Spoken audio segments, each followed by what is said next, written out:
Hola, ¿qué tal? Bienvenidos a una charla más que vamos a tener aquí en el Instituto Politécnico Nacional en este 2021, en el cual nos seguimos manteniendo a distancia. La distancia nos va a salvar, nos va a ayudar a superar esta etapa que está viviendo la humanidad. Y qué mejor forma de hacerlo con la técnica al servicio de las diferentes naciones. Pero ¿qué creen? También la cultura es importante y por ello la Dirección de Difusión Cultural abre esta serie de espacios para que podamos platicar acerca de eventos que se relacionan y que en muchas ocasiones creemos que son, que no están acomodadas, que no pueden convivir juntas, pero si observamos hacia el pasado, si observamos a diferentes culturas, nos podremos dar cuenta que el arte y la ciencia, el arte y las matemáticas han trabajado en conjunto y tal vez hay más relaciones de las que podemos creer. Un servidor, Diego Pardavé, les da la bienvenida. Agradezco a la Dirección de Difusión Cultural la oportunidad que me brindan de ser el anfitrión de esta charla, porque además vamos a estar platicando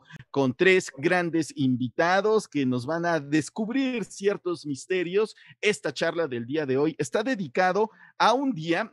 Hay días muy famosos que sabemos, el 16 de septiembre, el 12 de octubre, de repente también pensamos en Navidad, en Año Nuevo. Ahí los fanáticos de la Guerra de las Galaxias piensan en el 4 de mayo, de La Fuerza esté contigo, y por las palabras en inglés, pues ¿qué creen? El 14 de marzo, en inglés sería 3.14, se liga a un número griego, a una letra griega que tiene relación o que lo han adjuntado a un número infinito, a un número que sigue causando sorpresas para todas las personas desde hace cientos, miles de años, desde los antiguos egipcios se hablaba de este número, del número pi, así que el 14 de marzo es el día Pi y de eso vamos a estar hablando en la magia de Pi en el arte y tenemos a tres grandes invitados a quienes les damos la bienvenida. Voy a empezar con Félix Fernández Méndez. Él es ingeniero en mecánica por el Instituto Tecnológico de Orizaba,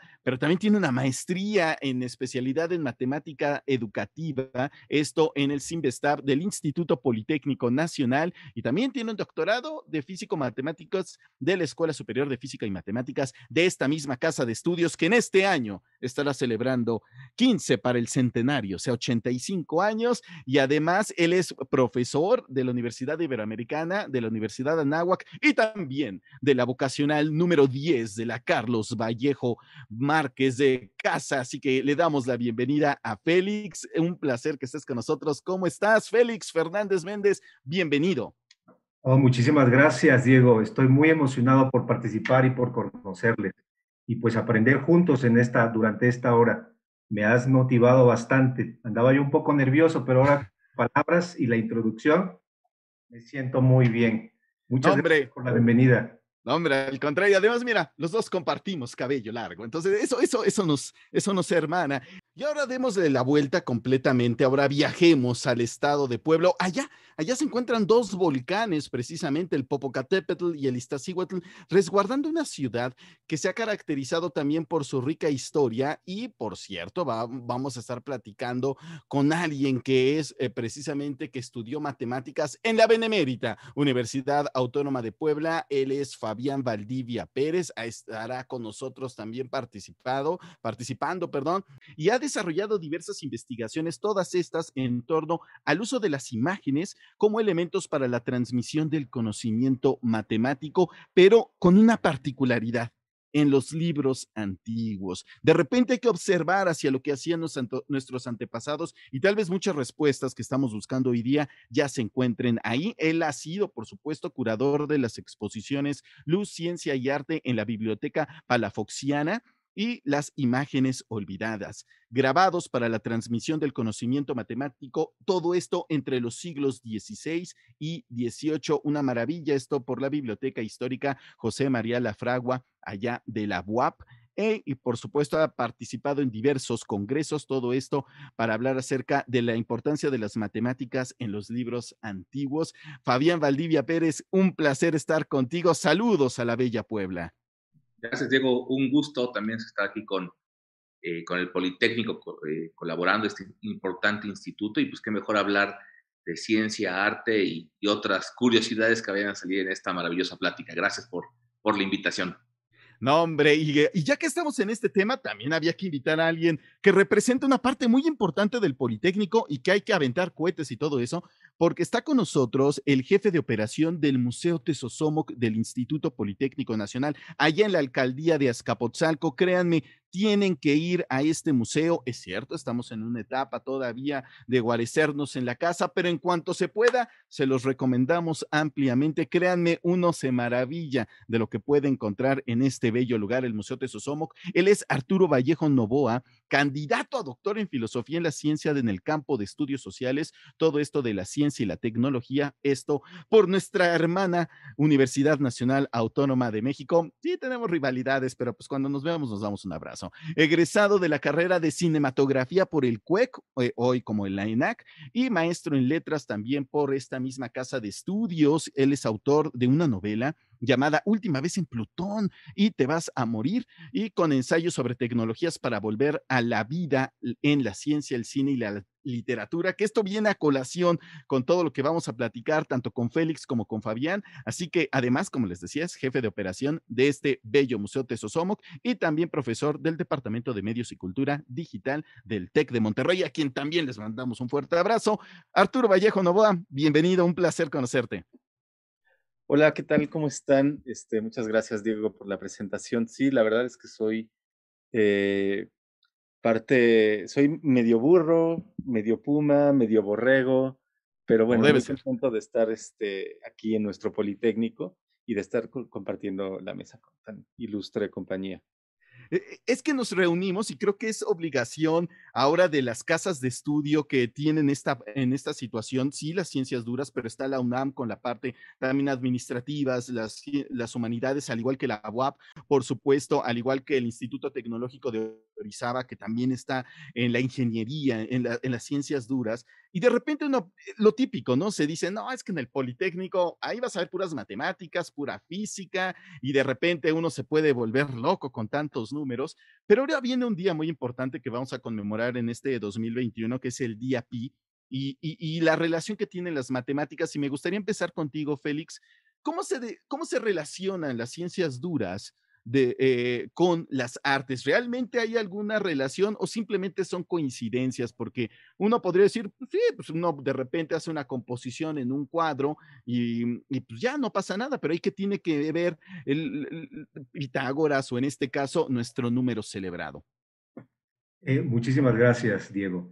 Fíjate que me parece que el número celebrado tiene poca incidencia en el arte, a no ser por un artista que se llama Martin Rinsky, que tiene unos cuadros maravillosos utilizando los dígitos de pi y jugando con estos números, agregándole unos colores y salen unos mágicos cuadros hermosos, agradables a la vista y que en mi opinión son los más rescatables en cuanto al arte. Hay un número, digamos que primo hermano de pi, que es muy famoso en el arte, que es la razón áurea. Y ese sí, los fotógrafos hasta dicen, tengo una foto donde encaja muy con el número áureo porque está aquí también las mismas proporciones del hombre Vitruvio y del Partenón, etcétera, etcétera. Pero me parece que Pi tiene una intervención sublime en el arte, porque se ha estado escondiendo. Sin embargo, en la ciencia o en la ingeniería es una herramienta fundamental, tan fundamental que con eso se puede calcular la circunferencia del universo o se puede calcular qué tan gordo es un átomo de hidrógeno. Y no necesitamos los 22 trillones de dígitos que hasta el momento conocemos de pi. Basta con 39 de esos dígitos para hacer un cálculo bastante bueno. Qué maravilla. Y ahora, como mencionas, tal vez algo oculto está por ahí, Pi. Entonces, Fabián, platícanos, el número pi aparece obviamente en estos libros antiguos y existirá de repente alguna relación, no sé por qué estoy pensando, obviamente el número pi es maravilloso porque si uno conociera la circunferencia de la Tierra y obviamente el diámetro nos va a dar el número pi si hacemos esa división. Les invitamos a todo el público a que le pongan en Google, saquen esos dos números y hagan la división y van a ver qué número les aparece. Pero pi aparece mucho en los libros antiguos. Fíjate que pi como tal no, pero acabas de decir algo que me parece fundamental, que es esta concepción de lo que es el círculo. O sea, ¿por qué es tan importante estudiar un círculo? Independientemente que sea una figura que digamos, desde el punto de vista filosófico, y mira, qué bueno que aquí hay un filósofo además, que es una idealización, ¿no? Y que además, pues la forma de hacer un círculo desde que vamos en segundo de primaria es con un compás, ¿no? O sea, la idea de que el compás es el objeto que te permite crear este círculo y que después cuando empiezas a encontrar las proporciones y las razones entre el diámetro, el radio, la circunferencia, te van arrojando números constantes como es pi, una de las grandes constantes, nos permite entender que el círculo como tal es un objeto de estudio que permite elaborar inclusive relaciones muy complejas. Desde el punto de vista matemático, pues un círculo y una esfera son topológicamente lo mismo si cambiamos de dimensiones, ¿no? En R2, o sea, en los naturales en 2 dimensiones, o en R3, ¿no? O sea, una esfera, un círculo, esas son de esas cosas tan bonitas de las matemáticas, ¿no? Que podemos pensar esferas en R4, en R5, en Rn. Pero, ¿por qué digo este tema nada más de la esfera y el círculo? Porque hay una definición que aparece en un libro bastante bonito. Este es un libro del medievo que se llama el libro de los 24 filósofos. Entonces, la historia detrás de ese libro es que 24 de los grandes filósofos se reúnen para responder una pregunta. Y la pregunta es muy sencilla y muy compleja. ¿Qué es Dios? Y la segunda respuesta que da uno de esos filósofos anónimos es maravillosa porque tuvo una influencia en la concepción del círculo y de la esfera muy potente. O sea, cuando le dicen a este segundo filósofo, ¿qué es Dios? La respuesta de él es que Dios, y lo voy a leer para no equivocarme en esa respuesta, Dios es una esfera cuyo centro se halla en todas partes y circunferencia ninguna, ¿no? Y lo repito, Dios es una esfera cuyo centro se encuentra en todas partes y circunferencia ninguna. Que esto es maravilloso, por ejemplo, cuando hablamos de esferas abiertas en un área que es la topología. O sea, qué increíble pensar que Dios y el universo sea esférico, pero cuando intentas encontrar el centro, está en cualquier lugar. Y la circunferencia que lo acota, pues no está en ninguna. Es una esfera abierta, vamos a decirlo en términos matemáticos. Y esto generó, pues imagínate cuántas cosas en la imaginación visual, desde el dios geómetra con un compás, hasta cosas ya en pleno siglo XVII con Pascal y compañía, que habían leído este importante texto. Por favor, por favor. Fíjate que para empezar es una chulada lo que acabas de decir. Pero me hizo recordar que los japoneses, uno de sus artes marciales es el aikido, y todo está basado en la circunferencia. Todos los movimientos tienen que ver con armar muy bien tu círculo, con tener tu columna vertebral asociada a un círculo, y entonces con esa misma energía con la que tu oponente se atreve a atacarte, con esa misma energía lo puedes rechazar, porque suele ser como una especie de tangente a los círculos que uno va armando, ¿no? Entonces, fíjate cómo estas culturas, entonces hablando de una cultura y luego estamos hablando, yo estoy citando a los japoneses, empieza a haber convergencias en cuanto a los círculos, ¿no? Me acordé de esa parte. Adelante, Diego. Y mira, para darle la palabra a Arturo, hablando de las convergencias, por ahí de segundo, tercer semestre en el Instituto Politécnico Nacional, seguramente esto pasa en otras instituciones educativas, pero permítanme aterrizarlo a nuestra casa de estudios y obviamente invitamos a todo el público. En el Politécnico hay una materia que se llama geometría analítica y ahí nos dan uno de los principales elementos que después es importantísimo para todo lo demás, es el famoso círculo unitario, del cual podemos hablar de Pitágoras y este triángulo, y hablamos de los catetos. De repente ahí entra una concepción que ya nos decía Fabián, Dios está presente en la circunferencia, hablando de los filósofos. ¿Qué pasa entonces cuando de repente esto que vemos en el Politécnico de pura matemática, que me lo tengo que aprender para poder sacar el círculo unitario y las fórmulas, cómo se relaciona con la filosofía, pero también con las artes, Arturo, pensando en una película que relaciona a Dios, a la economía y al número pi? Antes de que hablemos de esa película, respóndeme eso. O sea, ¿cómo los politécnicos nos podemos sentir artistas cuando estamos sacando el teorema de Pitágoras? Bueno, pues, perdón.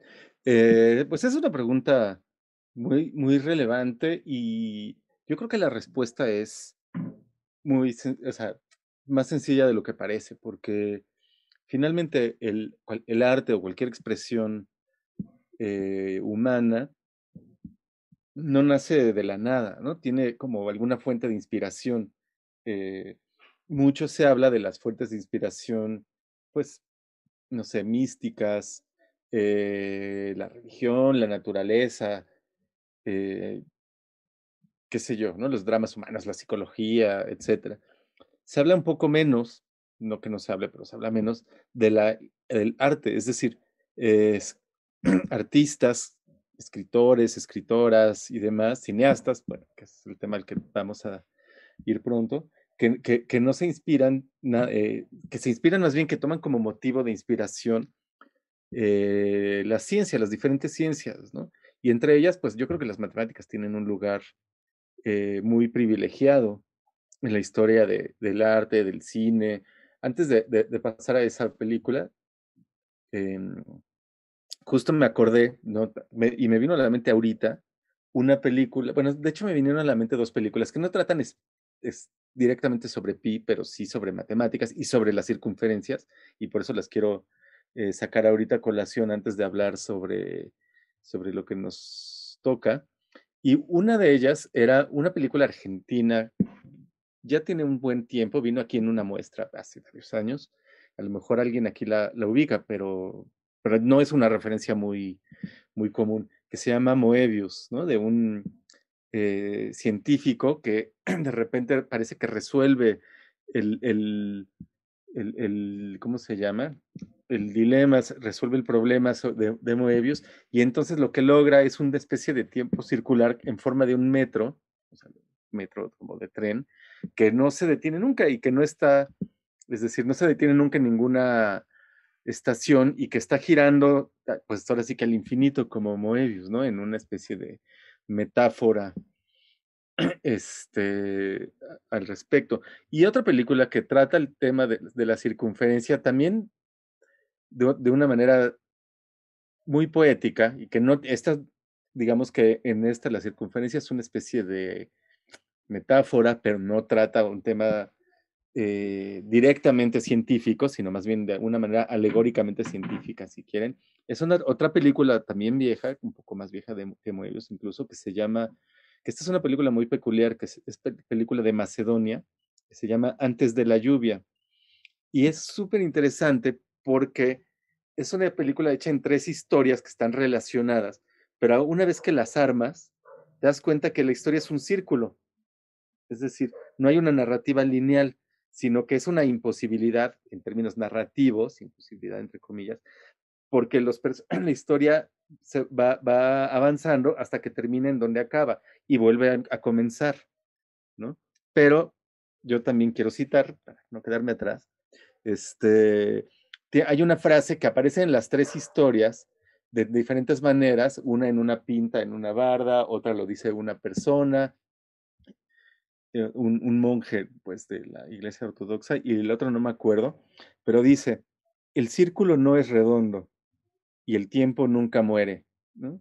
Y hace como una alusión a esta idea narrativa circular que es bellísima y que es una alegoría además a la violencia, ¿no? Porque es una película de Macedonia en pleno, bueno, la película ya no es en pleno conflicto de los Balcanes, pero digamos, es muy poco posterior y trata el tema de los conflictos raciales, étnicos, etcétera, que habla sobre un círculo, ¿no? Y lo que él dice es que la violencia es un círculo, la violencia se alimenta a sí misma, pero toma como motivo la circunferencia y bueno, no sé, ahorita escuchándoles, me acordé, pues, ¿no?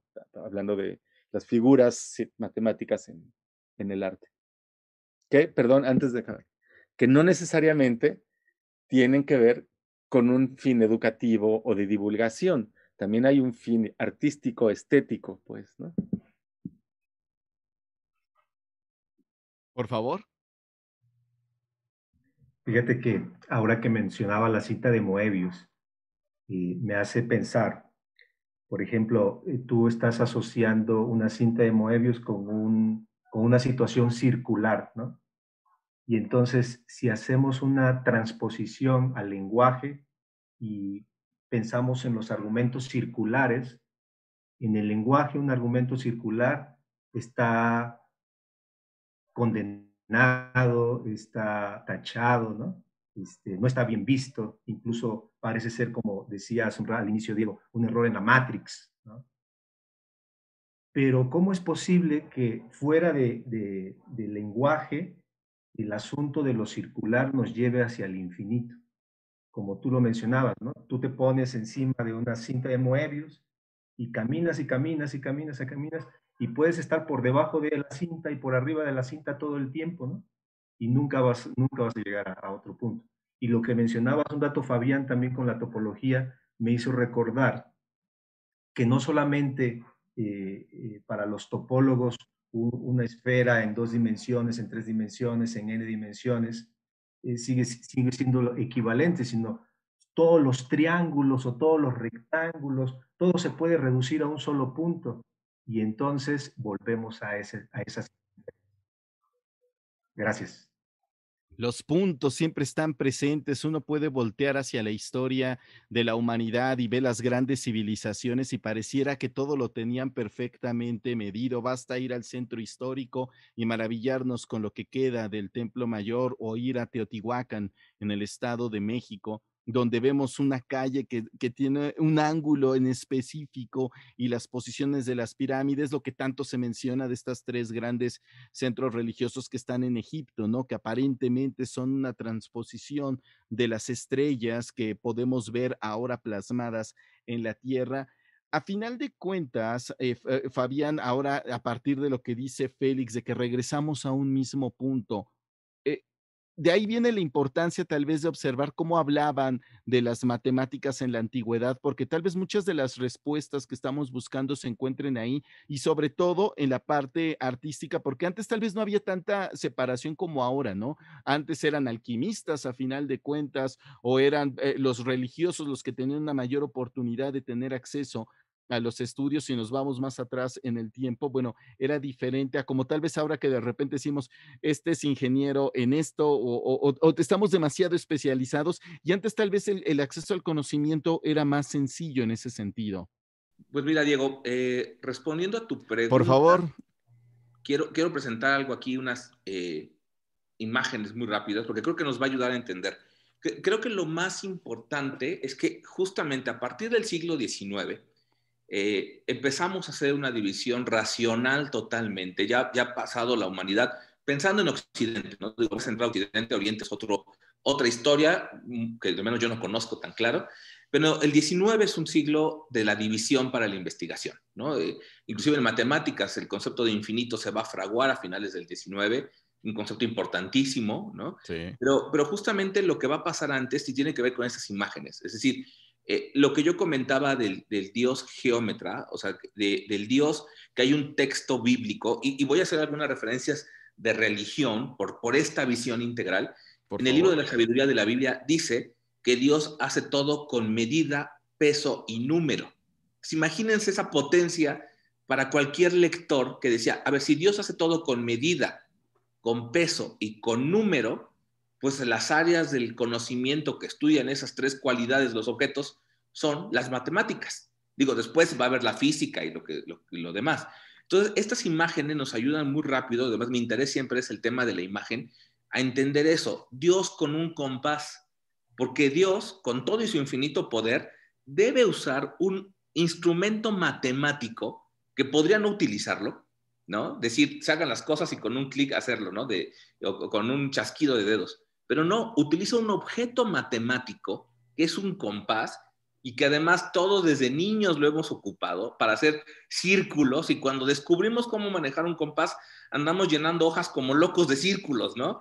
Es decir, esta idea de que tú puedes construir una figura lo más perfecto posible que ese círculo con la ayuda de un compás. Entonces, por ejemplo, esta ilustración, estoy presentando ilustraciones de libros medievales, hablando de composición artística, esto es producto de una serie de manejo del compás, vean, o sea, de quienes hemos estudiado dibujo industrial o inclusive hasta en geometría además, cuando te enseñan a partir una línea a la mitad usando nada más compás y escuadra, que son los famosos problemas del mundo griego, pues sabemos que toda esta idea del compás y el manejo nos lo dejó alguien, Euclides. Y por eso Euclides, en esta portada grabada, se nos presenta, pues justamente, y haré aquí zoom, con el manejo del compás, ¿no? Y además con diferentes tipos de compases, con compás de puntas, con compás para medir, que no son lo mismo el que traza.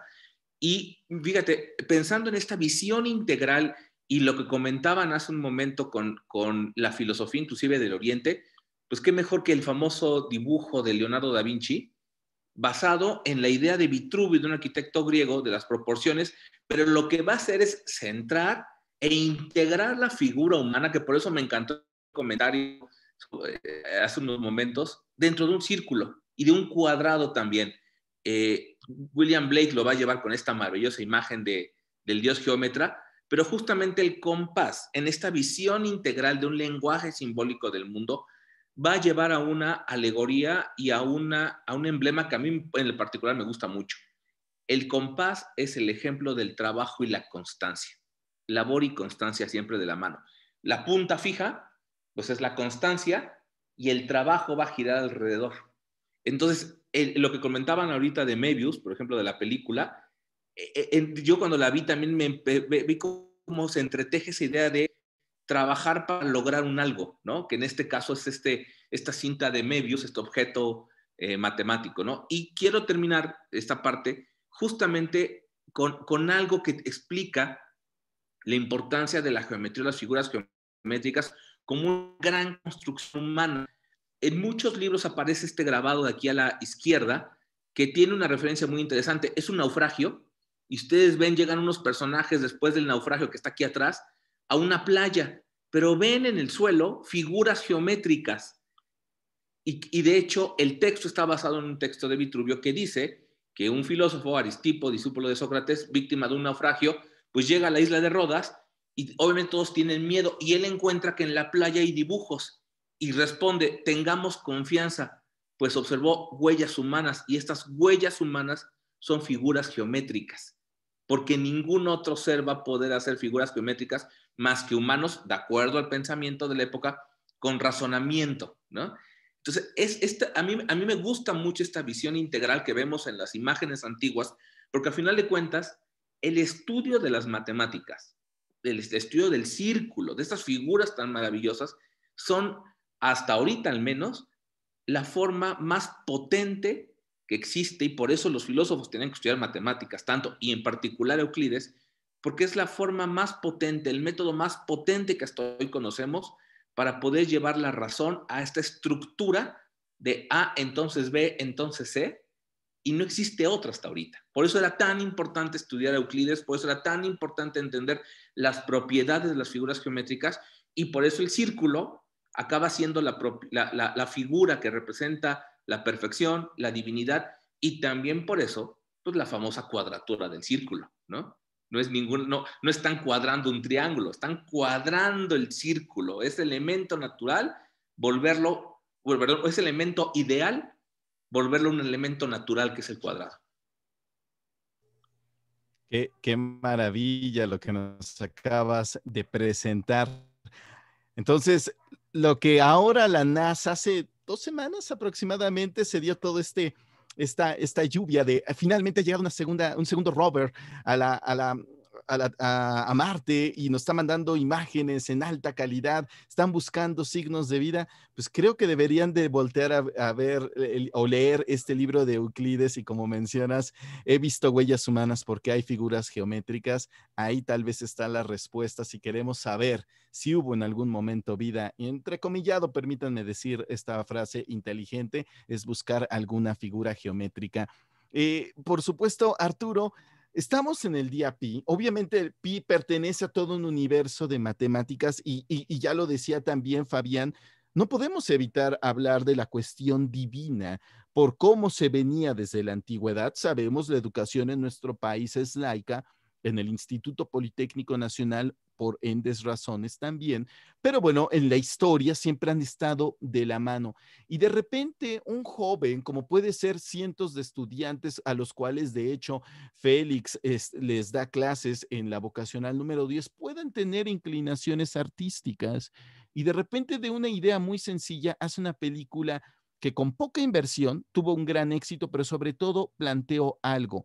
A partir del razonamiento matemático, a partir del poder comprender cómo los números rigen nuestra vida, lo que mencionabas, Fabián, de que el lenguaje de Dios deben ser los números por cómo está construido el universo, de repente Aronofsky hace una película que en España le llamaron La Fe, le pusieron este nombre, un nombre, la fe en las cosas, le ponen ese número, ese nombre, fe en el caos, perdón, mientras que en México es el orden del caos, esta película. Platícanos por qué las matemáticas aturden de tal manera a un personaje que cree o piensa que están buscándolo una secta y también banqueros, porque ha descubierto, por un lado, la manera exacta de controlar la banca, el dinero que mueve el mundo, y por otro lado, un tesoro que se perdió hace miles de años, el nombre de Dios. Por favor. Claro. Bueno, ahora sí vamos entrando al tema, ¿no? La película de Pi, que extrañamente tiene un mejor título traducido en México que en España, porque aquí somos malísimos para los distribuidores, pues, ¿no? Nosotros que para traducir los nombres de las películas. Y de repente, bueno, hay varias cosas que decir al respecto. Primero, Aronofsky sí, digamos que saltó a la fama con esta película, pero era un director ya conocido por videoclips, ¿no? Por hacer unos videoclips muy buenos, muy destacados, pues, ¿no? Algunos de los más de culto, digamos, ¿no? Cuando los videoclips antes eran de culto, que tuvieron su momento, ¿no? Y creo que la época de oro de los videoclips en términos cinematográficos, lingüísticos, viene con Michael Gondry y otros directores por ahí, ¿no?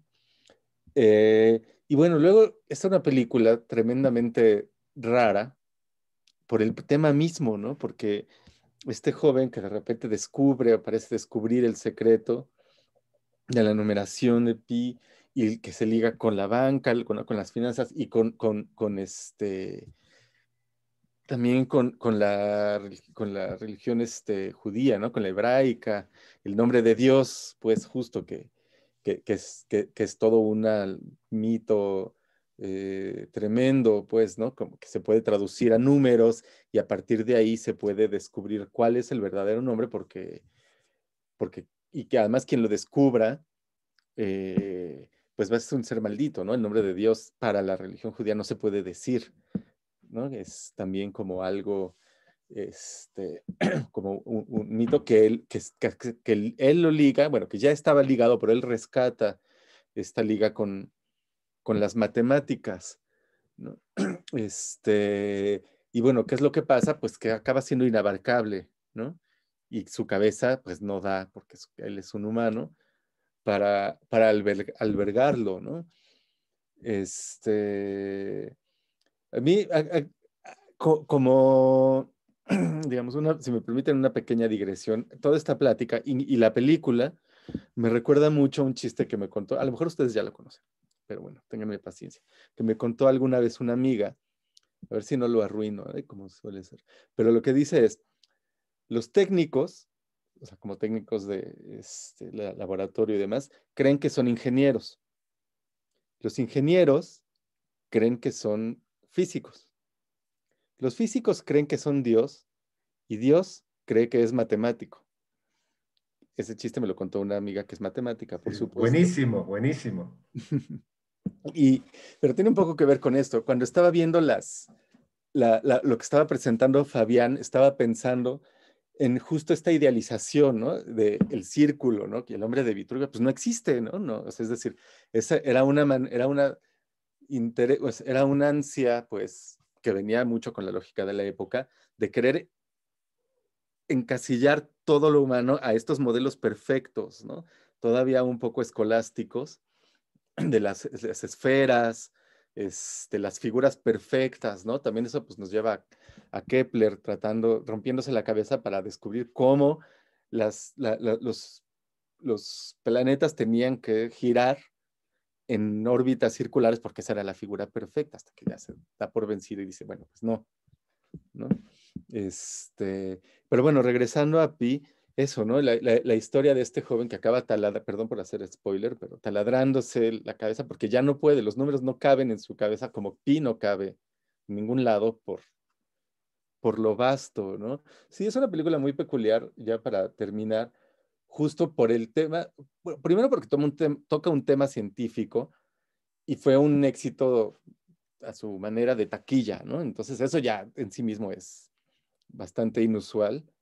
Y luego además un tema científico muy, digamos, poco cercano a la gente, ¿no? A lo inmediato, en principio, o sea, en la percepción de la gente, aunque Pi está por todos lados, pues, pero, pues yo me acuerdo que cuando le conté a alguien que iba a hablar en esta mesa sobre Pi, y le expliqué qué era Pi, ¿no? El radio y la relación entre la circunferencia, me decía, bueno, ¿y eso para qué sirve?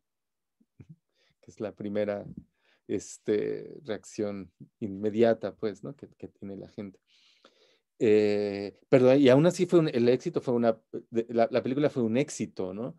Y ya para cerrar, esta película, para mí lo que también me dice, o lo que creo que nos muestra, es cómo, lo decía hace rato, ¿no? Cómo podemos tomar un tema científico, volverlo artístico, cinematográfico, expresivo, narrativo, sin que la finalidad sea educar, ¿no? Porque nadie sale de esa película sabiendo nada de matemáticas, ¿no? Ni se trata de eso, pero sí visibiliza las matemáticas, las pone, aunque sea de alguna manera, ahí en el horizonte de la gente, los números, ¿no? La figurita, el símbolo, pues, ¿no?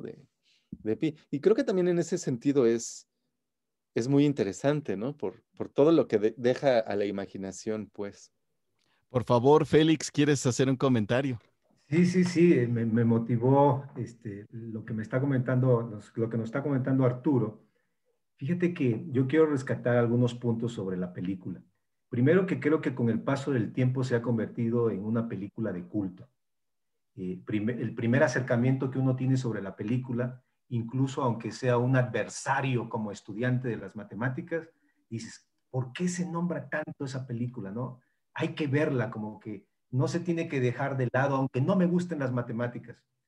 Pero luego cuando la empiezas a ver, te enfrentas a un escenario un poco hostil, porque la versión del matemático que figura este señor Cohen, se trata del cliché del matemático delgado que se atormenta y que es un genio y que puede estar totalmente concentrado en sus cálculos sin saber lo que está pasando a su alrededor. Por ejemplo, la vecina esta guapa que insiste en tener más cercanía con él, ¿no? Me parece que ese es un paradigma que se tiene que romper, porque los matemáticos de alto calibre en la actualidad ni son delgados, o sea, son de todos pesos, ¿no? Y también son, digamos que sociables, ¿no? Cabe destacar que tenemos muchas figuras de matemáticos que son antisociales totalmente, ¿no? Pero me parece que, por ejemplo, acá tenemos un par de contraejemplos. Está Fabián y estoy yo, que pues parece que estamos socializando muy bien entre ustedes, ¿no? Luego, el siguiente aspecto que me llama la atención, que demanda la película, es que Cohen buscaba un patrón en los estados financieros, de cómo se estaba moviendo. En aquel entonces todavía no existía el Bitcoin, ¿no? Y entonces decía, vamos a ver cómo está la alza y a la baja los precios en las diferentes empresas. Hasta el día de hoy es un problema abierto, no se ha podido resolver. Y los únicos que se acercaron como una burbuja de fantasía fueron a través de las ecuaciones en derivadas parciales conocidas como Black and Scholes. Y entonces llegaron los grandes economistas y financieros y actuarios y mostraron a los banqueros del mundo. Estas son las ecuaciones que están modelando muy bien a la parte bursátil en el mundo. Y los banqueros le creyeron porque veían símbolos, y eso me recuerda, voy a abrir un paréntesis, Fabián, seguramente recordarás, por ahí en una situación que se llevó a cabo un juicio con un matemático y le decían, a ver, demuéstrame por qué Dios existe. Y entonces el matemático escribía en la pizarra unas ecuaciones, se las mostraba al jurado y al juez, que no entendían nada de lo que estaba escrito y decían, pues si tú lo dices con esas ecuaciones, yo te creo, ¿no? Así más o menos el parangón con estos matemáticos que le vendieron la idea a los banqueros. Y entonces lo que decía es, vamos a hacer como que hay dinero virtual y les vamos a prestar a todos los ciudadanos que quieran comprarse una casa. De tal suerte que tú te encontrabas a alguien en la calle y les fírmame acá y yo te vendo esa residencia que está ahí. Y así es como fue haciéndose una burbuja mucho más grande y nos llevó a una crisis financiera. Lo que quiero decir con esto es que, aunque una de las hipótesis que sostiene la película es que quizá encontrar los números o un patrón de números nos lleve a la clave para descifrar los cambios bursátiles, todavía está muy, pero muy lejos, a pesar de que tenemos mucha tecnología y muchas más matemáticas que al inicio de esa película, de cuando empezó, como las caminatas aleatorias, como las ecuaciones de Black-Scholes, etcétera, etcétera, etcétera. Lo que sí me parece extremadamente interesante es que el director y el libreto intentan vincular tanto el arte como la religión, como la matemática, como la sociedad, y que como si existiera un eje conductor entre ellas, que una vez que uno lo encuentre, podría uno entender no solamente la sociedad, no solamente la matemática, sino inclusive la existencia de Dios y cómo se llama, ¿no? Gracias. No, hombre, al contrario. Tengo varias preguntas para todos, pero me gustaría escuchar a Fabián con respecto a estas alusiones que haces referente al juicio donde se quiere probar la existencia de Dios. Y ya mencionabas hace un momento que en estos imágenes, estos hermosos grabados que nos presentaste, que podríamos estudiarlos y hay muchas cosas que podríamos preguntar de ellos, del siglo XIX, qué hermoso siglo ese, y que tú nos mencionaras si eso continúa en la época actual, tal vez contado desde otra manera, pero si las matemáticas siguen buscando ese tipo de respuestas o ese tipo de relaciones que podemos encontrar en los libros antiguos y que eso pudiera interesar también a los alumnos a darse cuenta, diciendo un poco lo que tanto Félix como Arturo mencionaban, es que eso para qué me va a servir. La típica respuesta que escuchamos, ¿no? O sea, ¿para qué te aprendes que los catetos opuestos y adyacentes son iguales a la hipotenusa? Hasta el chiste, ¿no? Que dicen, ay, sí, la hipotenusa y que es como una broma ya en un meme. Pero ¿por qué es importante, Fabián? ¿Y por qué decirle a los jóvenes que tal vez, solo tal vez, sí podamos encontrar ese nombre de Dios que se perdió aparentemente con la destrucción del segundo templo allá cuando Tito, emperador de los romanos, destruyó Jerusalén? Fíjate que lo que comentas a mí me parece que son preguntas, digo, aquí ya vemos, digamos, como colegas del tema de la ciencia, sabemos que una base de la ciencia no es contestar preguntas, las respuestas no son, sino la construcción adecuada de las preguntas, justamente, ¿no? Creo que lo que estamos viendo ahorita es que necesitamos dar respuestas integrales. Me queda claro, como comentaba Félix, que las herramientas matemáticas cada vez son más fuertes. El intentar responder de forma pragmática para qué sirve algo, en matemáticas creo que tenemos un ejemplo muy claro con la teoría de grupos, con el álgebra abstracta, ¿no? O sea, lo que se hizo hace 2 siglos y medio, que aparentemente era una curiosidad, a finales del 19 sirvió para entender las estructuras cristalográficas, ¿no? Los grupos de Fedorov, todo esto, y hoy sin cristalografía no entenderíamos las pantallas de las computadoras que hoy estamos utilizando, los móviles.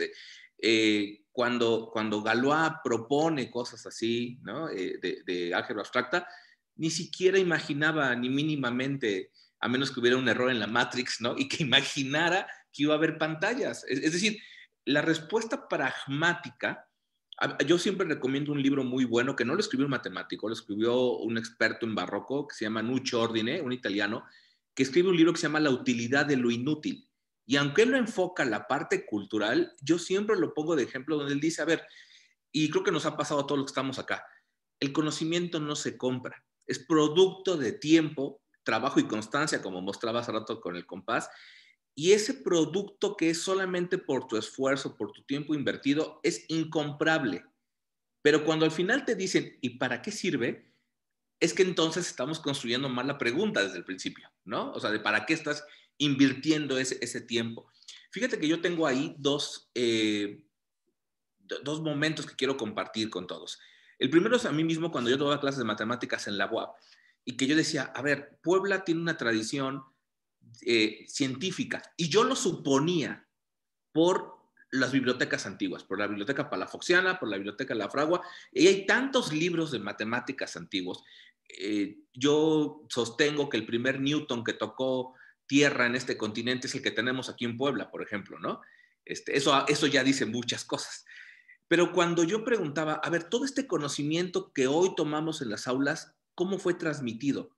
¿Cómo fue protegido? ¿Cómo mi profesor sabe lo que ahora me dice y demás? Pues la única respuesta son los libros. Y de momento, esa respuesta que yo lo que he orientado es matemáticas con historia del arte, entender estas imágenes que he presentado, es justamente porque hasta antes del 19, la imagen transmitía conocimiento. Y eso es a mí lo que me gusta, por ejemplo, de la película de Aronofsky, de Pi, porque aun con todo y que es una fantasía científica, te transmite mucho conocimiento. Lo mismo que vamos a decir con el nombre de la Rosa de Eco, ¿no? O sea, pensando en la película, te transmite mucho conocimiento del medievo, aunque sea una ficción detectivesca medieval, ¿no? Eso creo que es lo valioso en esta transposición de saberes. Y lo otro, con lo que quiero terminar, una gran amiga matemática, Luz María García, que hoy da clases en la UTLA, que estudió teoría de conjuntos en Barcelona, y que me decía que en la Universidad de Barcelona, teoría de conjuntos no está en matemáticas, está en filosofía, curiosamente. O sea, tú no vas a estudiar teoría de conjuntos, o sea, con la fortaleza de las herramientas matemáticas. O sea, no la vas a estudiar en matemáticas, la estudias en filosofía por la manera de construir el conocimiento, que la teoría de conjuntos, con todo y su formalización, su lenguaje formal, sus teoremas, su estructura, está más emparentada con el pensamiento de un filósofo, y aquí tenemos un filósofo, ¿no? Que con la estructura que se ha considerado de manera común como matemáticas. Félix, por favor, antes de brincar con Arturo. Ay, sí, voy a ser breve. Fíjate que Arturo hace un rato mencionaba la cinta de Moebius y ahora Fabián citó la teoría de grupos y ambos forman parte de esta gran estructura que es la topología. Quienes conocen un poco más de matemáticas se habrán dado cuenta que entrar a la topología es una cosa muy abstracta, ¿no? Dices, oh, y por mucho tiempo se decía, no, pues, ¿y eso para qué me va a servir? ¿Y eso para qué? Pero lo bonito de las matemáticas es que se continúa haciendo teoría y se hace una estructura cada vez más y más grande, y lo que pasa es que no está a tiempo de nuestra sociedad. En algún momento le va a dar respuesta a algo. Como decía Fabián, con este asunto de las estructuras, con el ADN o con las televisiones, pero yo quiero agregarle todavía una más reciente que se dio en el 2000. Se tenían conjuntos de datos que en lo que actualmente llamamos Big Data o grandes bases de datos, miles de millones de datos, y entonces todas esas estructuras, todos esos datos se les va a poner un punto en el espacio, y ese punto se le va a llamar vector porque tiene muchísimas entradas. Por ejemplo, nosotros puede ser la edad, el peso, la estatura, el promedio, el salario, etcétera, etcétera. Entonces, es un vector en n dimensiones. Y tenemos cada uno de los puntitos, y ahora voy a recuperar lo que hablábamos al principio de los círculos. Ese puntito o ese dato o ese vector es el centro de un círculo. Y luego tenemos otro puntito, otro dato, otro vector, y es el centro de otro círculo. Y así imagínense muchos círculos en cada uno de los datos. Empezamos a hacer que el radio de cada uno de estos círculos crezca.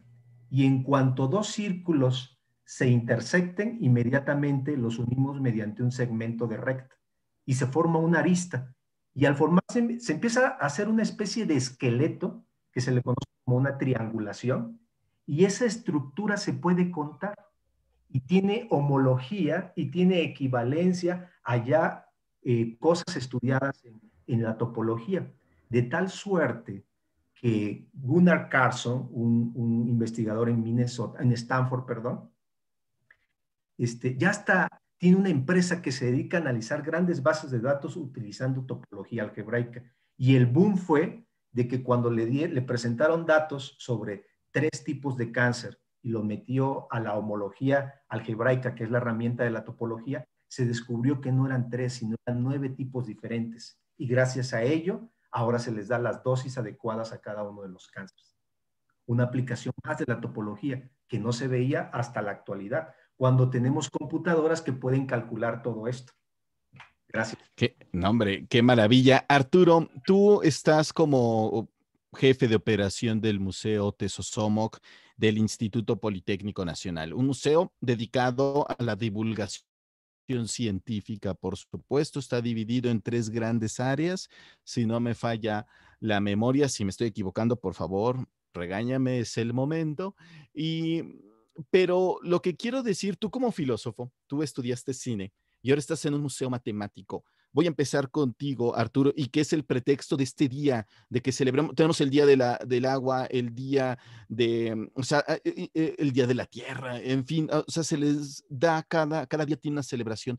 Esta es la celebración de las matemáticas, de la importancia. Tú como cinematógrafo, tú como filósofo y ahora director bueno, jefe de operación de un museo basado en las ciencias duras, ¿cómo reconcilias todo eso para brindárselo al público, para que sea atractivo? No para que salgan eméritos o doctores en física y matemáticas, pero que sí salgan con esa curiosidad de, caray, pues como que está interesante, puedo entender qué es un triángulo rectángulo, qué es un isósceles, qué es un equilátero, en fin, por favor. Gracias. Bueno, sí, pues esa es lo que acabas de decir, es la gran pregunta en torno a los museos, ¿no? Y en general los museos, pero mucho con respecto a los museos de ciencia, ¿no? Si vas a un museo de arte, no sé qué piensen los curadores o las curadoras, pero pues es muy probable que no salgas de ahí sabiéndote toda la biografía de Kandinsky, ni toda la teoría sobre el puntillismo, ni nada así, ¿no? Por alguna razón, quienes trabajan o quienes trabajamos en museos de ciencia, o sea, sí hay como esta idea de que la gente va a salir con un doctorado en matemáticas después de visitar 2 horas, si te va bien, el museo y 2 horas contando que te vayas al baño, que vayas a la tienda, que vayas a la cafetería y demás, ¿no? Entonces, no, creo que lo acabas de decir bien. Yo creo que si logras que la gente se interese, que la gente sobre todo que se lleve una experiencia significativa, que creo que eso es algo que sucedió con Pi.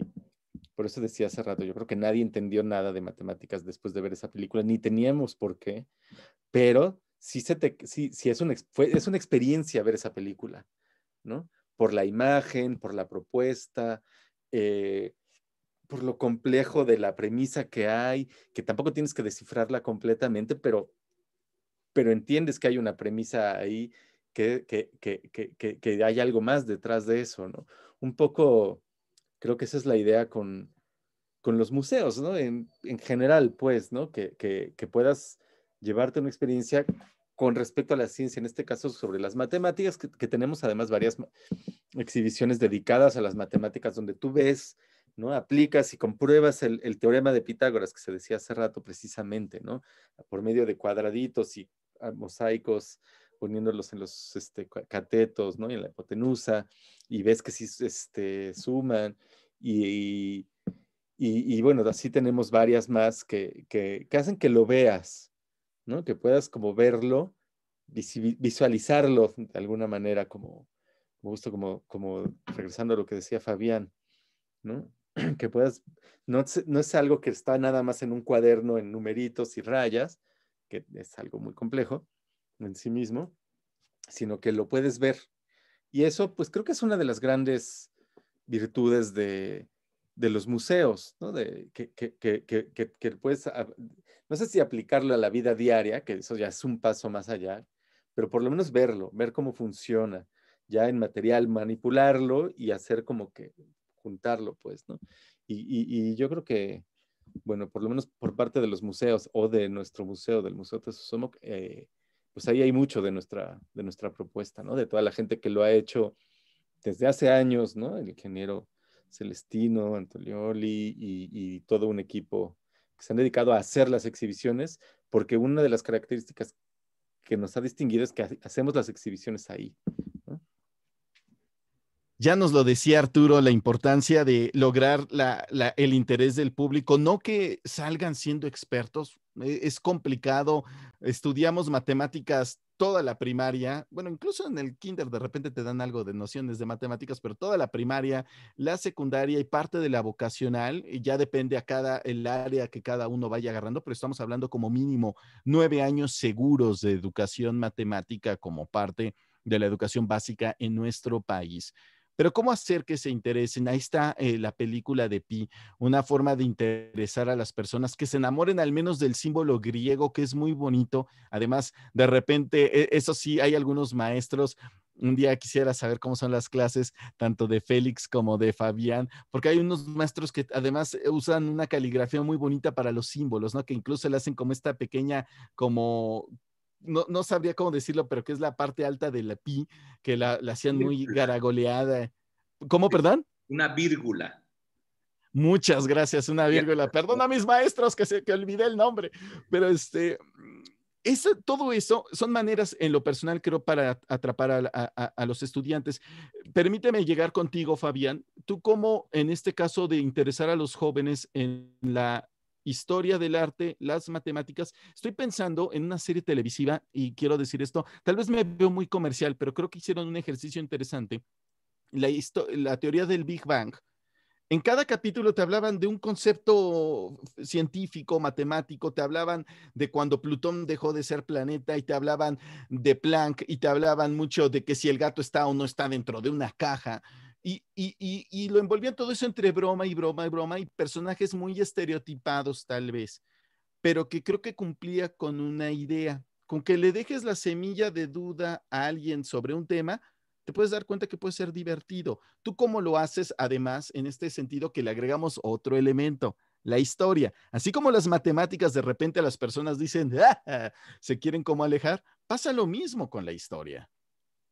Fíjate que creo que algo importante, que al menos a mí me ha pasado cuando he platicado con matemáticos, ya sea de la UAP, mi amiga Luz de la UDLA, que me ha invitado también, inclusive con sus colegas, profesores y con los alumnos, es que de entrada, y mira, Arturo creo que lo sabe muy bien, la historia de la propia disciplina matemática no es algo que de momento interese, aunque lo diga así de radical, ¿no? O sea, como esta pregunta que yo me hacía, como de, a ver, ¿cómo llegamos hasta este punto? Digo, suena como un poco a meme, ¿no? Así como llegué aquí, o sea, ¿cómo llegaron mis profesores? Entonces, hay que echar ojo y cuando te das cuenta, la gran historia de las matemáticas es la historia del libro. O sea, no es ninguna casualidad que el primer libro que tiene una portada donde el editor presume que él imprimió ese libro sea un libro de matemáticas, es un libro de astrología. Pero digo astrología porque, bueno, también hay todo un tema de astrología y astronomía, ¿no? Pero bueno. Eh, y creo que ese interés, estoy hablando de gente de nuestra disciplina, ¿eh? O sea, que de momento hay una historia de cómo Newton logró imprimir los Principia porque no quería imprimirlo. O sea, Edmond Halley es el que tiene que pagar toda la impresión. Y hay una historia que a mí me encanta contar, ahorita no nos da tiempo, de las ediciones piratas de Newton. O sea, que el mundo conoció gracias a un holandés que hizo una edición pirata. O sea, y como esas hay muchas historias de cómo se transmite el conocimiento. Ahora, esas historias, y aquí voy con un punto que me gustó mucho lo que expuso Arturo, sobre el tema de la educación en los museos, ¿no? Justamente los museos de ciencia tienen mucha presión. Es más, los científicos que dan clases a jóvenes de prepa y secundaria tienen mucha presión, porque parecería que hay que hacer una cantera de científicos. Cuando eso, y creo que vamos a coincidir, es como la bamba. Se necesita un poquito de gracia y otra cosita, ¿no? O sea, no es tan natural. O sea, aunque tengas el mejor profesor del mundo, hay algo. O sea, hay un algo por el que eres buen bailarín, hay un algo por el que eres un buen cantante, hay un algo por el que eres un tremendo conductor de autos y hay un algo por el que puedes estudiar matemáticas. Y si tienes un buen profesor, está padrísimo. De momento creo que tengo problemas. Ya. Entonces, si tienes un buen profesor de matemáticas, qué bueno que te impulse. Si vas a un museo donde te dan estas semillas que decía muy bien Arturo, qué bueno. Pero creo que al final lo que tenemos que lograr es emocionar, ¿no? Si las cosas no son sexy y divertidas, no funcionan, ¿no? Y a veces meterte en un libro e intentar demostrar un teorema durante días puede ser divertido. Por eso somos un poco raros a veces, ¿no? Pero aquí retomaré algo que decía Humberto Eco cuando, junto con Alessandro Barico y otros, hicieron un gran proyecto de historias. Él decía, no nos interesa que la gente lea completa la Divina Comedia, o que lea completo a Shakespeare, o que lea completo a Quevedo o a Cervantes. Lo que importa es que la gente sepa que hay grandes historias. O sea, que hubo un hombre que estaba tan enamorado que bajó al infierno a buscar a su amada, que llegó al purgatorio y cuando la encontró en el cielo lo batió, ¿no? O sea, esa es la historia. Si después te interesa meterte a fondo, ahí estará en la biblioteca, ahí está en la red, ahí está el libro, hay las 20 versiones que quieras.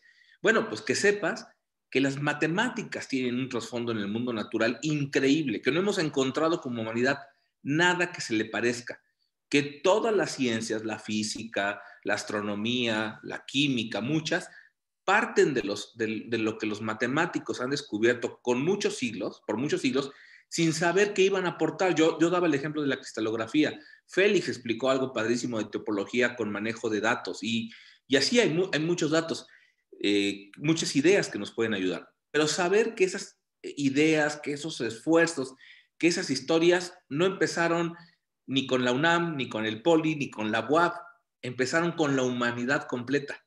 Y que hoy, afortunadamente, somos eslabones donde hay mucha historia detrás y puede seguir siendo un eslabón. Que hay que invertir tiempo, pues hay que invertirle tiempo hasta para aprender a lavarte los dientes, ¿no? O sea, es imposible no llegar a un conocimiento sin invertir tiempo. Pero que las matemáticas necesitan un tiempo especial, una emoción especial y que obviamente, regresando al compás, solo con trabajo y constancia lo vas a lograr. Que hay una gran historia detrás, que hay grandes descubrimientos, que hay grandes matemáticos, que hay grandes matemáticas. Eso creo que hay que saberlo para emocionar y como seguramente a Arturo le pasa en el museo. Cuando un niño, una niña, un chico, una chica hacen clic, hasta les cambia la cara, ¿no? No significa que son especialistas, o sea, significa que acaban de encontrar esa chispita, retomando una escena famosa en la película de Pi, ¿no? Cuando así como que encuentra y le cambia la cara. Esa chispita es la que después va a crear un incendio, ¿no? Y si no logramos esas chispitas, pues de lo que sigue, pues ni hablemos, ¿no? Creo que ese sería el trasfondo. Gracias, Fabián. Félix, eres maestro, profesor en la vocacional número 10, Sí, sí, sí. La Carlos Vallejo. Estamos hablando de una escuela del Politécnico, las famosas vocacionales, en este caso del área de ciencias físico-matemáticas. ¿Qué quiere decir? Que los estudiantes quieren ser ingenieros, es como el gran motivo, es la gran ilusión. O sea, llevan matemáticas los 6 semestres, álgebra, geometría y trigonometría, analítica, diferencial, integral, y después viene probabilidad y estadística, si no me falla la memoria. Tienes enfrente un salón aproximadamente de 30 y tantos alumnos, a veces más. ¿Cómo vuelves interesante la clase? ¿Cómo los atrapas? Porque además, ya dijiste algo que es fantástico, e insisto, tenemos ejemplos aquí que es completamente diferente. No es el estereotipado profesor de matemáticas en este sentido. ¿Tú cómo los atraes? ¿Cuál es ese juego? Además de tener estas cuestiones que aprovechamos la importancia del día pi. Bueno, fíjate que intento adelantarme a la pregunta que tienen todos los estudiantes cuando estudiamos matemáticas. Siempre preguntamos, ¿y esto para qué me va a servir? Entonces, yo intento empezar dándole respuesta a esa pregunta. Mi primer día de clase sobre algún tema en concreto de matemáticas, inmediatamente lo ligo a algo de la realidad, donde tengo una aplicación impactante. Entonces, cualquier persona con un poco de razonamiento va a comprar este argumento, porque dice, tiene sentido estar estudiando esto.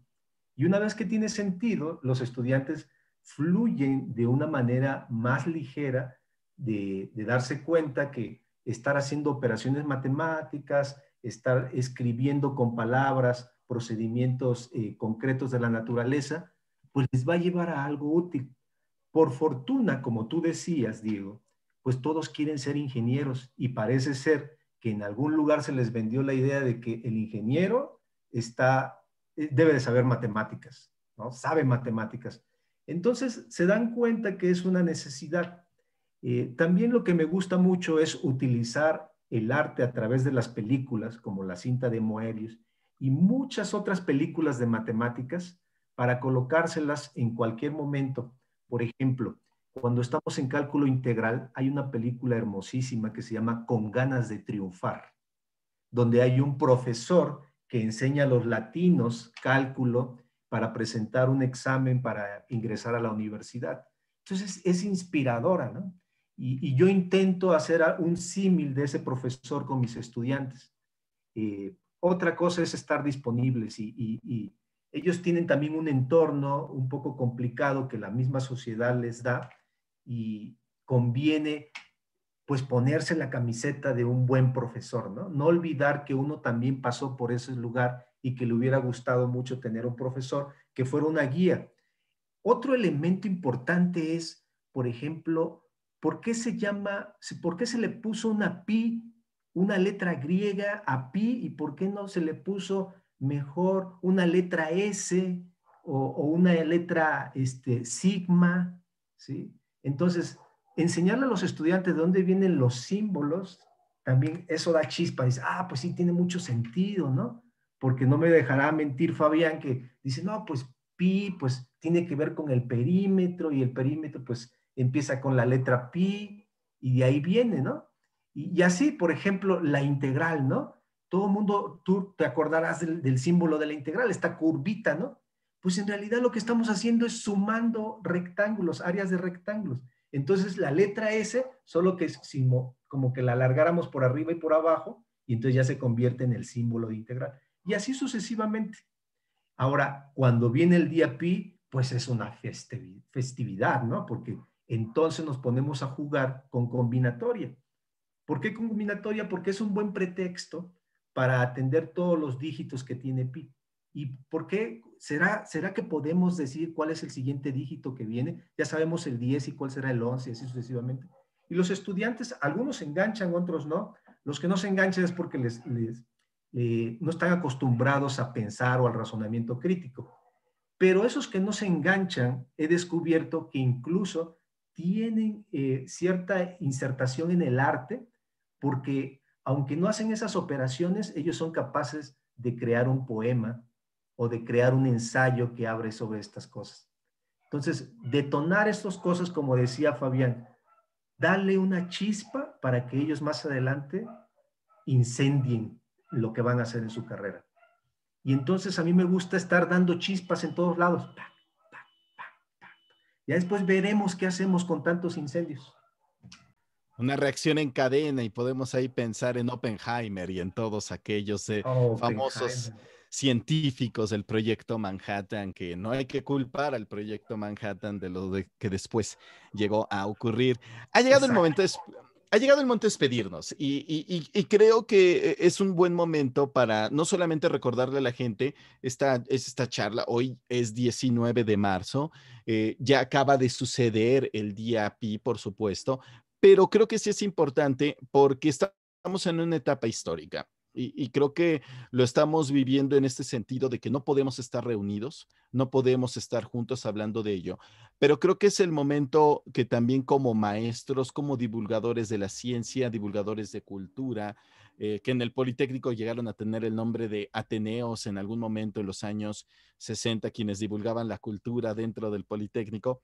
Creo que es importante decirle a los jóvenes que estamos aquí que queremos que se unan y me gustaría que ustedes tres nos dijeran por qué es importante hablar de cultura, hablar de las artes, hablar del cine, pero también de las matemáticas, de biología y sobre todo en este tipo de etapas, una etapa de pandemia, algo que le ha ocurrido a la humanidad en N momentos. Desafortunada o afortunadamente, no sabría decirlo, nos ha tocado a nosotros como generación y ahora los jóvenes, una etapa tan bonita como es la escuela, que todos tuvimos la fortuna de disfrutar, hasta volvernos locos, porque fue muy divertido estar en la escuela, en cada uno sus momentos. ¿Qué le dirían ustedes a los jóvenes que nos están escuchando y que además deseamos que participen? Es el motivo de, de estos eventos del Departamento de Actividades Cinematográficas, por supuesto, todo esto enmarcado dentro de la Dirección de Difusión Cultural del Politécnico. Por favor, Arturo, tú, si puedes empezar con tu conclusión de esta charla, nos gustaría además, como parte de casa del Museo Tesosomoc, perdón. Por supuesto, sí, claro que sí. Muchas gracias, Diego. Híjole, pues mira, a mí me gustaría proponer, darle un poquito la vuelta a lo que estamos hablando, ¿no? Decía hace rato Félix con respecto a Pi, hablaba sobre, primero, este encuentro que tiene, este descubrimiento que tiene, hallazgo Cohen, sobre las finanzas, ¿no? Y el patrón de las cifras en las finanzas y cómo ese número que, pues uno diría, bueno, o sea, es decir, igual que pi, ¿no? Pues, ¿cómo puede ser que después de tanto tiempo, después de tantos hallazgos, no tengamos o sea, todavía la capacidad de descifrarlos, ¿no? Dices, bueno, pues mételo en tu Mac y que te saque la cuenta, que te diga en dónde acaba pi, ¿no? ¿Por qué no podríamos saberlo, no? Digo, desde fuera, pues uno podría pensar eso. Y no, en realidad, pues son patrones, números tremendamente complejos, el de pi, ¿no? El de las mismas movimientos de la bolsa y de las finanzas, hasta que nos llevaron a una crisis, como bien también dijo Félix. Y entonces dices, bueno, pues qué, o sea, es decir, ¿qué pasa con las matemáticas? ¿Qué pasa con nosotros? Que ¿por qué no estamos ahí? Como decía Fabián, ¿no? ¿Cómo es que llegué aquí? Más bien, ¿por qué no hemos llegado ahí a donde se supone que idealmente nuestro imaginario nos diría, nuestro imaginario tecnocientífico nos diría que tenemos que llegar? Y entonces estamos nosotros ahorita hablando sobre cómo traer a la gente a la ciencia, ¿no? Cómo interesarles, cómo hacer que la gente pues se acerque a nosotros, ¿no? No lo sé. Y entonces yo me acordaba al escuchar esto, hace unos años, unos 4 o 5 años, me invitaron a participar en un foro eh, contestando una pregunta que voy a leer. Y entonces la pregunta decía, ese era el tema del foro, ¿no? ¿Están los ciudadanos en condiciones de incorporar el espíritu científico, el compromiso con el conocimiento, el régimen de objetividad, atender a lo que no es obvio en sus deliberaciones públicas? Y bueno, yo la verdad, lo primero que pensé, pues es que la verdad, la mayor parte, en muchos de los casos, ni siquiera los propios científicos están en condiciones de hacer eso, ¿no? Pero finalmente, pues es una pregunta que está muy desde la ciencia hacia afuera, ¿no? Hacia los demás. Y en ese sentido, la SOMEDICIT, que es la Sociedad Mexicana de la Divulgación de la Ciencia y la Técnica, acaba de sacar un libro, una publicación después de un estudio que se llama ¿Qué ciencia necesita conocer el ciudadano? El ciudadano, no la ciudadana, por cierto. Y entonces no es que sea una pregunta inútil, pero sigue siendo una pregunta desde arriba hacia abajo, ¿no? O sea, es decir, ¿por qué es la gente la que necesita la ciencia? Pero yo lo que proponía aquella vez en ese foro es ¿por qué no pensamos al revés, ¿no? ¿Está la ciencia preparada para incorporar las preocupaciones, los intereses, las inquietudes de la gente en pues digamos, en sus investigaciones, en sus temas y demás? Y entonces yo, ya para terminar, me puse a pensar con esto de pi, del número inabarcable, ¿no? De la bolsa, de que mi Mac no tiene la capacidad de descifrar esos patrones y esos números. Y me puse a pensar en un par de proyectos que se llaman, se les ha dado a llamar como ciencia ciudadana. Y me acordé, por ejemplo, de uno que ahorita ya no funciona, pero que existía, que era del proyecto SETI, ¿no? que no era para descubrir a Dios, que además es un tema que a mí me pone un poco nervioso, sino era para descubrir, para descifrar todas estas ondas de radio que llegan a la Tierra, descubrir si hay patrones de lenguaje de extraterrestres, ¿no? Y entonces lo que sucedía es que el SETI, que era un instituto fundado, entre otras personas, por Carl Sagan, por cierto, pues no tenía o sea, tenía unas computadoras enormes, pero esas computadoras enormes no eran suficientes para procesar tal cantidad de información como Pi o como la bolsa. Y entonces lo que hicieron era abrir una convocatoria para que la gente prestara sus computadoras. Y entonces mientras tú no usabas tu computadora, pero estabas conectado al Internet, SETI utilizaba parte de la capacidad de procesamiento de esas computadoras y así pues miles, ¿no? Es un programa que ya no funciona, ya no existe, pero funcionó. No encontraron vida extraterrestre, pero funcionó en ese sentido, ¿no? Y también, por ejemplo, ahorita el CERN, creo, no sé si todavía está en operación, tenía un proyecto similar, ¿no? Y entonces lo que hace es que manda un montón tiene en línea, pues, imágenes que han tomado del colisionador y entonces ponen a un ejército de voluntarios a que identifiquen algunos patrones de una manera muy simple, pues, porque no se trata, no lo están mandando a físicos, ¿no?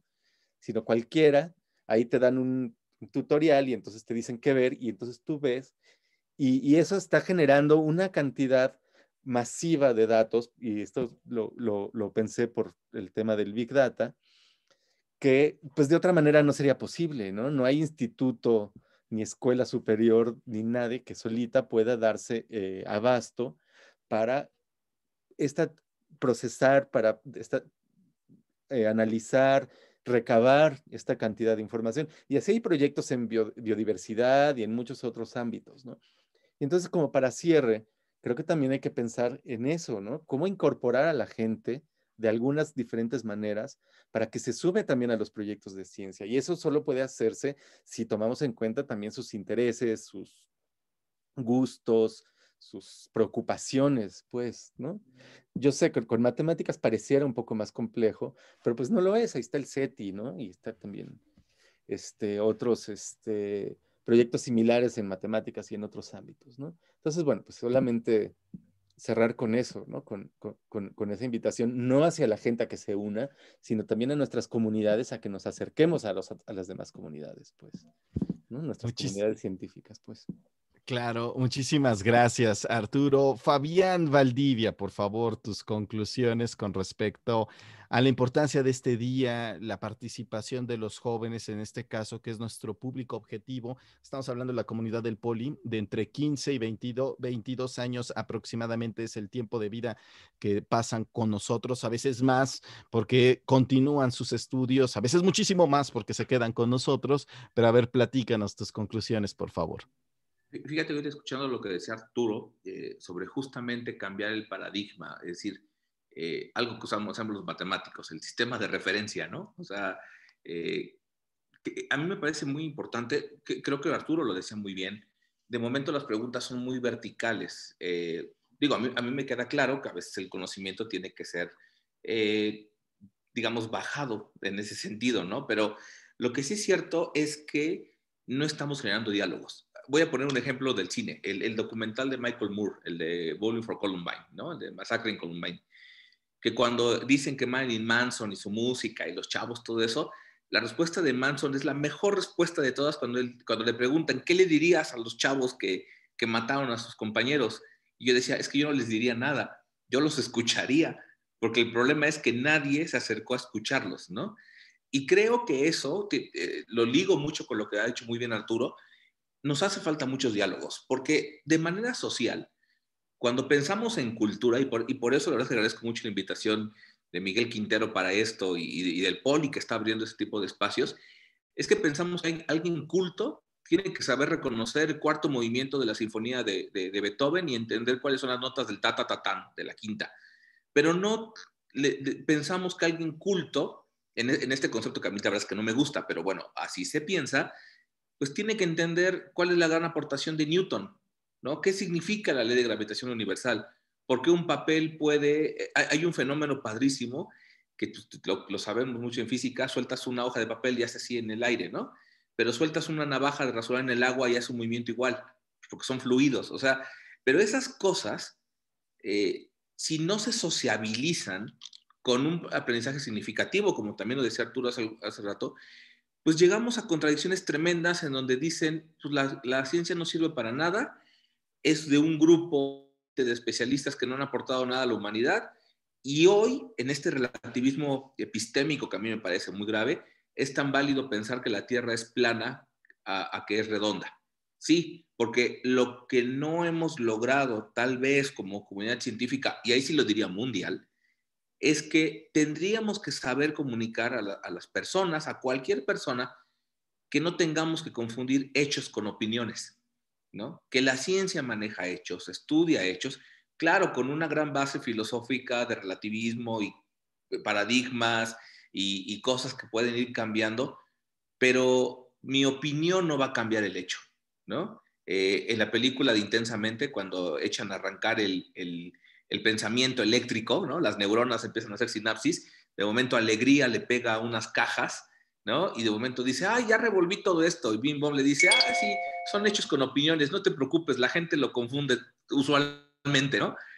Y sí, porque justamente el pensamiento científico, la vocación científica, te permite ir separando cosas, ¿no? O sea, te permite que justamente al saber que una cosa es tu opinión, otra cosa es el hecho, hagamos, y eso lo pensaría en cualquier edad, que no rompamos algo que traemos desde niños. Cuando somos niños, lo primero que decimos es ¿por qué?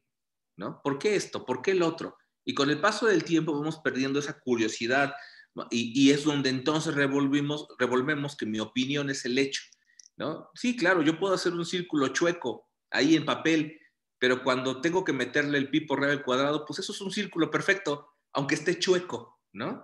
Porque tenemos la potencia de lograr idealizar objetos en un sentido científico para estudiarlos. Nadie ha hecho un círculo perfecto. Bueno, CorelDRAW lo hace, AutoCAD lo hace, ¿no?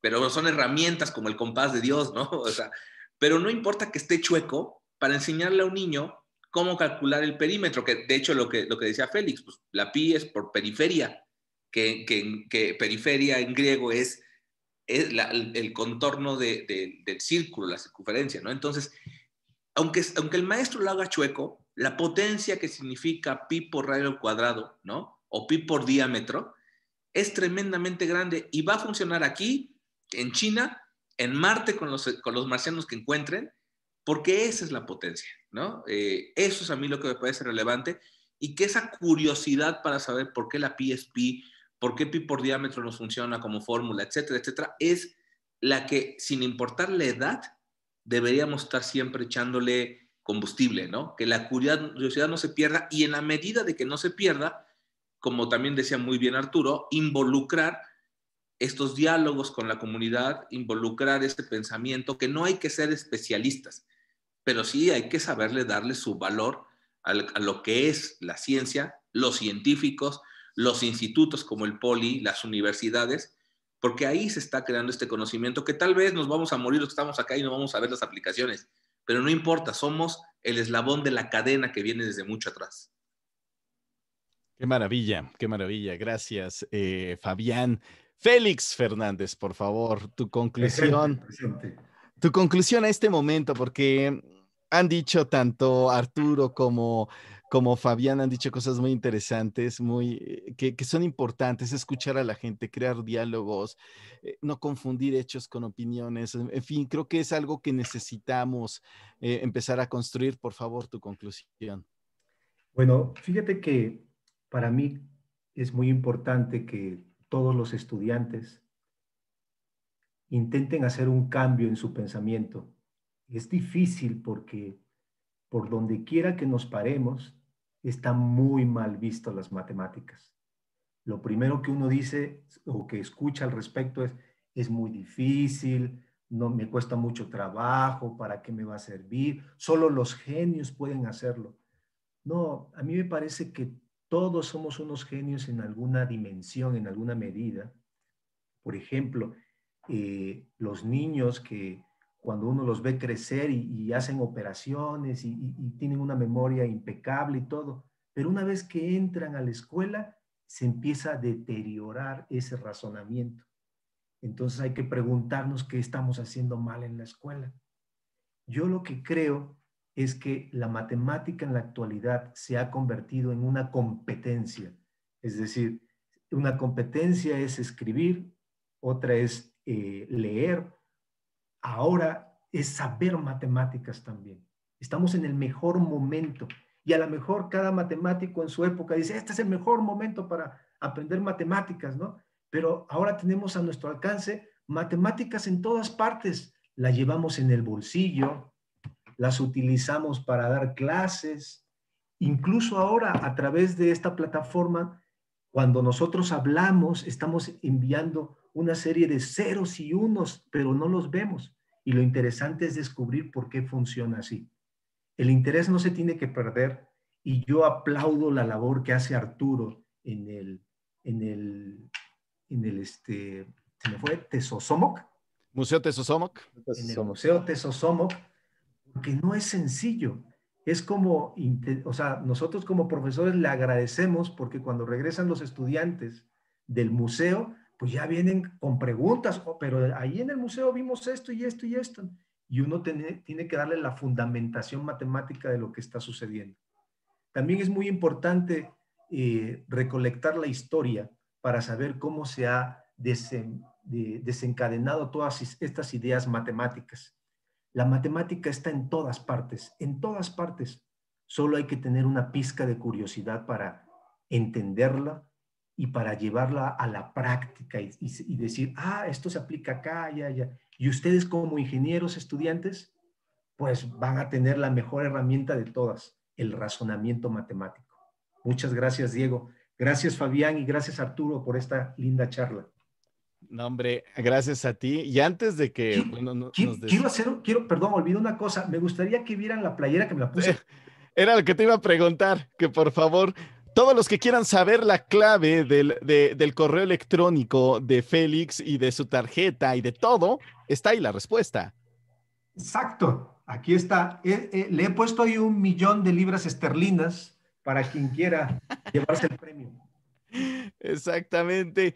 Pues muchísimas gracias. De verdad, han hecho una charla deliciosa dirigida a todo nuestro público. Por supuesto, este es un evento del Departamento de Actividades Cinematográficas. Agradecemos el espacio también a la Dirección de Difusión Cultural del Instituto Politécnico Nacional, que en estos 85 años se está enfrentando un reto muy importante, un reto que lo está dirigiendo a su primer centenario, cientos y cientos y cientos y cientos. No tengo idea cuántos egresados hayan del Politécnico y en muchos sentidos cómo nos estamos interconectando. Hablábamos de esos pequeños puntos, cómo nos vamos interconectando con otras instituciones educativas. Estas charlas son para el público. Queremos que disfruten el Día de Pi.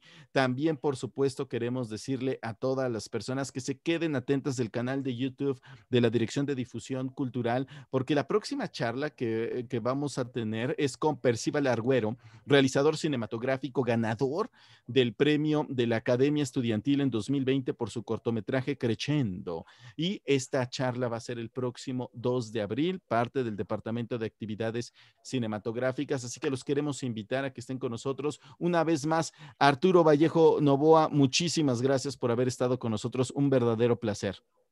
Al contrario, muchas gracias a ustedes por invitarme. Siempre es un placer para mí.